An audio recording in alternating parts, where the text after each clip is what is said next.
한 남성이 비싼 고급차들을 보고 굉장히 설레합니다. 이 남자가 바로 오늘 영상의 주인공인데 살벌한 비주얼에 걸맞게 수액 넘치는 돈 자랑을 시작합니다. This piece right here was 2,700. 2,700. It's a new collection they dropped. How about the chains? Chains, man, these vary though. I just picked this up at Peter Marco's. It was 35. 35. These are a little bit older. These probably about 30 a piece. 30 a piece. Damn. We got the AP right here. The bust down. Yeah, this oh is my gosh. I dropped 58 on this because it got high quality diamonds. If it looks good, I'm gonna buy it, bro. If it's a flex, I'm gonna buy it. But realistically, bro, I don't know nothing about. They would say something about factory, this not. I don't even know what that means. Yeah. I'm just buying what I like. That's how it should be. So for the whips, right here's a Cullinan. It's a 2022. Sheesh. I bought this for 550. 550. At the height of the market though. Oh yeah. So I made a mistake there. It's okay because we got money coming in all the time, so it don't really matter. This one right here I bought for about, I want to say 305. 305. Too much. I spent too much on this. It came with the cooler. It came with the cups, the champagne. I don't drink or nothing, but it's my third Lamborghini. Yeah. It is the Evo. Okay, It's it's the the Evo Evo Spider. Spider. Yeah. This car in particular, I paid $370,000. Okay. Problem with this car that I've had so far, just in the span of a year, the battery has died 3 times. Is it because you don't drive it? I don't drive it that often. That's Too many probably kids, bro. Not enough time. 쉴 새 없이 돈 자랑을 하는 이 남자, 도대체 뭐 하는 사람일까요? 오늘 영상의 주인공은 맘바라는 가명으로 활동하고 있는 전업 트레이더이자 사업가입니다. 그는 16살에 트레이딩을 시작해서 22살인 현재 이미 수천억 대의 자산을 일궜고, 겉보기에는 돈 자랑만 하는 졸부 같아 보이지만 알고 보면 최악의 환경에서 천천히 실력을 쌓아온 자수성가형 트레이더입니다. 오늘 영상에서는 그의 스토리와 성공의 비밀에 대해 알아보겠습니다. Number one question I want to ask, okay? Probably a lot of people want to know. How did you get started to get to this point? Okay. So, to make a long story short, when I was about 15, 16, for one, I had my first baby at 16. But what really got me started was I had a friend reach out to me, telling me about Forex, about trading, about all these things.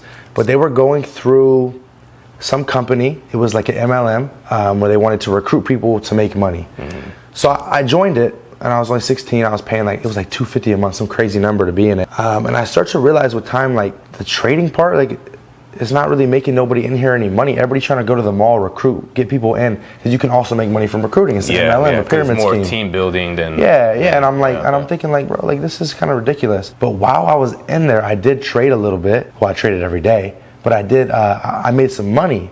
Now, overall, I lost, but there was days where I made a shit ton of money. I withdrew it and I took it out and I realized this is real. You could really make money from this. But I wasn't making money consistently. I didn't make money consistently for years. But, you know, I left that group to learn to trade on my own. Now, there's a lot in between stuff, a lot of things I went through in my life. You know, a lot of things put me back, a lot of steps. So now, what age were you when you left that company and you started 16, doing it? 16. Right away, a right few away. months later. Got you.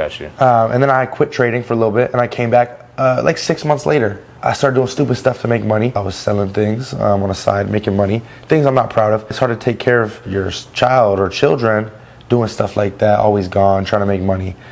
Things of that nature. So I need to get back to trading because I seen it was real. I had made money from trading a little bit, not a lot, but I've seen that you can make money from trading, even though I wasn't consistent with it. From there, I grinded, bro. Like I through all my mental illness and things that I've been through my whole life, stayed up till like 4 a.m. every day, woke up at 7 a.m. every day. It was serious shit, bro. Started making a little more money. I was probably doing like 10, 15K a month at one point. I decided it's time to start a business, man. I see. I'm gonna start teaching people, or I'm gonna start sending my trades out to people and promo a little bit, see what happens. So from then I was making 10, 15K a month. Next thing you know, I'm making 30, 40K a month overall because I got other things coming in, teaching people or running signals, stuff like that. The benefit to this is that I had all this money coming in extra that I was putting into my account to get a bigger account so I can make even more trading. So if I'm making 10, 15K a month, I'll probably have like let's say a 40K account. If I could bring in 40K a month on the side, that 40K account can now be 80K because I'm doubling how much I'm able to risk. So if you can stay consistent in the markets, increase your capital, then you can make more money because it's all about risk. It's all about, I'm going to try to make 10% per trade. I'm going to risk 3% per trade. Absolutely. 10% of $1 million is a lot more than 10% of 100K. I had a little bit of a shortcut. People inspiring to trade, things like that. You're not going to have that shortcut. So it's going to be a lot harder. But I had that shortcut and I'm grateful for it. So I was able to have a huge account right away. Then I started making 50K, 100K a month. And from there, I just kept scaling until, kind of where I'm at now. It's a very simple story, but it's the truth. It sounds like it was easy, but we talking about I started at 16. So it took you 3 years to start making money. Yeah. Now, How much did you even start with? A couple $100, $1,000? Yeah, so when I first started, it was like, $200, Okay. $300, $200. But mind you, gone, losing, Yeah, a lot. yeah. There was times where I'd turn $100 into a couple grand, but then I would lose it. Yeah. I wouldn't withdraw it, or I would withdraw it, but then I would lose what was left and take the money I withdrew and put it back in and lose again. Yeah. For 3 years straight, while I'm going through what I'm going through, bro, like, just tough, bro. Why do you think? Do you think there was like certain triggers in your life or some moments that happened? So that made I've gone through a feel that way? lot. I've gone through a lot, bro. I've seen things. 11, 12 years old, I started smoking weed. Very young. My dad, who I don't talk to no more, it's been a year since I've even seen him. He was letting me smoke and drink. I was 11, 12 years old. Yeah. And one time I went and I bought some off of somebody on the streets, and it was laced. So I had smoked something and tripped out, bro. I was bad. It was bad, bro. Yeah, I was you're seeing young. things, hearing things. 11 years old, bro. But I grinded through it, bro. Like, I realized, like I have children now. They don't feel what I feel. Yeah, They can live a good life. They can have a normal life. Of course. And I have a great life as well. I'm very happy. But I gotta do what I do what I can for them to have a good life. That's a perfect example of like, going through like your certain trials and errors as a kid, not letting that set you back. Like, you're like, you know what? Like, I could either do something about it, and that's what you did, or I could just dwell on it and let it control me. But you're controlling it, and you're not letting it run your life, which is important. Yeah. Did you ever join any other like mastermind classes or like courses or self-taught? Yeah, a lot of self-taught. There was nobody who got me here in particular. It was a lot of mixes of different people on YouTube, things like that. I did buy a lot of courses, but I didn't take a single course or go to a class that taught me any of it. Yeah, it was like a combination. Just a combination of multiple learning, a lot of mostly self-taught, like 90%, A little bit of tools from other things, but yeah. Somebody watching right now, like a young individual inspired by your story, wants to, be in this position. What is your best advice for them to start? I mean, I feel like the first step to start trading in particular. Let's say they don't really have much money as well, kind of like your story. I'm very honest, I'm very upfront. Yeah.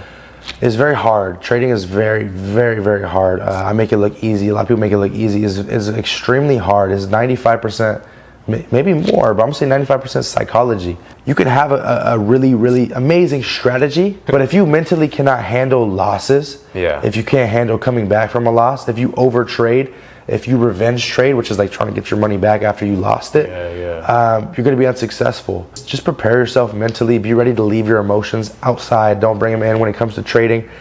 Be ready to work hard, because if you're not going to work hard, you're going to waste your time. I know a lot of people who have taken 1 to 5 years trying to learn and never became successful.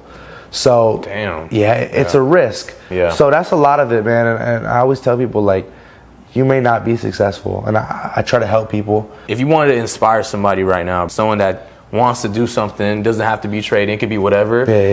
What do you tell? The biggest tip I could give anybody is you got to not be scared. You got to take the jump. You got to take the leap. You might lose everything, but you got to take the chance, because if you don't take that chance, look where your life is now. Look where you're heading. It's not going to be anything anyways. You don't want to work a 9 to 5 forever. So if you're scared to go and make 5K and then just take it all and invest in something, or take it all and try to start a business that probably is going to fail, you got to just do it. Because the key to success in my mind is failure. Continuing to lose, make mistakes, keep failing. Because eventually you keep making enough mistakes, you're going to know which ones not to make in the future, and you're going to know exactly what you got to do, because you know this, and this, it doesn't work. So now I know that these are my other 2 options. Once you try every option, you're going to find success at some point. So don't be scared. Just jump in the fire, jump in the water, whatever. I don't know no phrases. That's good. I didn't go through high school very well, but jump. Just make the leap, because it's going to be worth it for you in the long run. It's going to get worse before it gets better. And it might hurt at first. You might lose a lot of money, lose a lot of friends, lose a lot of sleep. But if you keep going and making mistakes, you're going to get there at some point. That's the best advice I could give. Stay resilient. Exactly. Is the most important. Right. You said, don't be afraid of failure, like the great Kobe Bryant says, bro. I'm sure you're inspiring a lot of people, and you could be 22 years old, just like Mamba, and fulfill your dreams. Look what you had done, playing